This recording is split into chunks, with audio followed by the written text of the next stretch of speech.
Hello and welcome back to Wildlife Hotel. I'm Eric. And I'm Geoffrey. We spent 26 days in Japan and we went everywhere from Tokyo to Osaka and everywhere in between. Japan is an incredible place, a truly life-changing experience for the both of us, and we wouldn't be us if we didn't share those adventures with you. Today we're excited to share with you the wonderful time we had failing to visit the Kyoto Imperial Palace in Kyoto, Japan. Wait, what do you mean failed? This is a story about COVID restrictions and Imperial Palace reservations. Reservations we didn't realize we needed. Reservations we therefore did not get.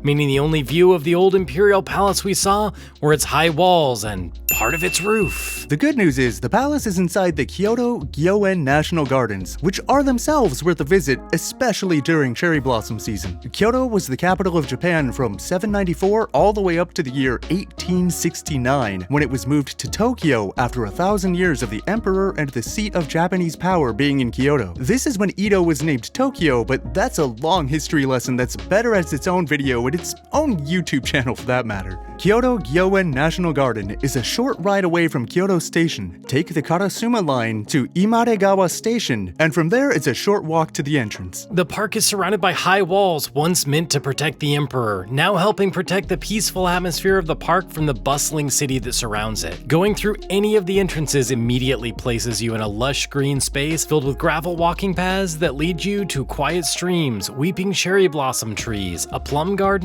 and the Imperial Palace complex inside. Different times of year showcase different blooms, and in March and April when we chose to visit, the sakura blossoms were in full bloom and stunningly beautiful. Some of the best in the city, and even better, the crowds here seem to be lighter than other good cherry blossom viewing spots in Kyoto, so that perfect selfie might be more attainable here than on the Philosopher's Walk or more high-profile Hanami hotspots. While the Imperial Palace itself was closed to us due to COVID restrictions, know that walk-ins are now open to all from around 9 a.m. to 5 p.m., but check the official website link for exact hours and closures a few days before you go. Tours are provided at certain times of day in both English and Japanese, and the provided links below should make planning your trip much easier. While the main Imperial Palace is free to all, the Sento Imperial Palace and its gardens have limited tours available by prior reservation only. That information will also be available in the link below, and if you wish to see everything the park has to offer, we encourage you to plan ahead and to make a reservation. If you aren't coming during cherry blossom season, you could also try for the plum blossoms in February or early March when they're in their best bloom, and there will be fall colors to see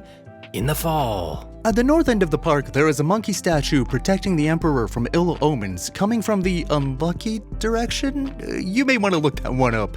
We're not up on our pre-Edo period superstitions. In the south, there is the ruins of a residence, and there are playground areas, picnic areas, and you will see many people jogging, biking, picnicking, children playing, dogs walking. It's a park, a nice park, and people do park stuff here. It's great. Even though we didn't make it to the palace, we had a wonderful time enjoying a peaceful walk through this historic park, and we hope you do too. While we were here, we visited one of the many shrines nearby. We had several to choose from, but only had time for one, and being a lover of pigs, I knew which one that was gonna be. Located across the street from Gyoen National Park on the western side is Goō Jinja, the wild boar shrine. Instead of the traditional Koma Inu, this shrine is guarded by wild boar, as the temple founder, a high-ranking official of the Nara period, Wake no Kiyomaru, was saved and protected by 300 wild boar after suffering a leg injury. Now people from all over come to pray for healing of lower body injuries and good foot health. And do I need it? We figured we could use a blessing of good foot health with the 10 to 15 miles of walking we were doing every day. And my life could always use more pigs. And look at all of them. So many pigs here at Goō Shrine. People have donated everything from beautiful stone and wood carvings to pop culture pigs to enrich the shrine, and it has a truly unique feel because of it. After a long day of park stuff and a pig shrine, we found ourselves getting hungry, and we wound up in a Cafe Gusto, a Japanese chain restaurant which turned out to have robot cat servers and pretty good food for very low prices. I'm told these cat wait staff cost between $20,000 and $40,000 US, but our meals were around 10, and they were very filling, if not very healthy. So if you didn't bring a bento to eat in the park, this isn't a bad spot, and the novelty of the cat robots seems very Japanese to us. A short walk away is the famous Nijo Castle, which we are saving for our next trip to Kyoto, but it bears mentioning that it would round out a day in this area nicely if you can fit it in. So even though we missed our chance to see the Imperial Palace, Japan is the kind of place where you can fail to do what you came for and still have an amazing time. We hope with the aid of this video, you're able to do everything you want to do and have the best visit you can. Thank you so much for joining us today at Kyoto Gyoen National Park. Japan was truly life-changing, and we're so excited to share our experiences with you. If you're interested in more videos from our trip to Japan, follow the link on the right to see more. Until next time, have an adventure with the Imperial Seal of Approval.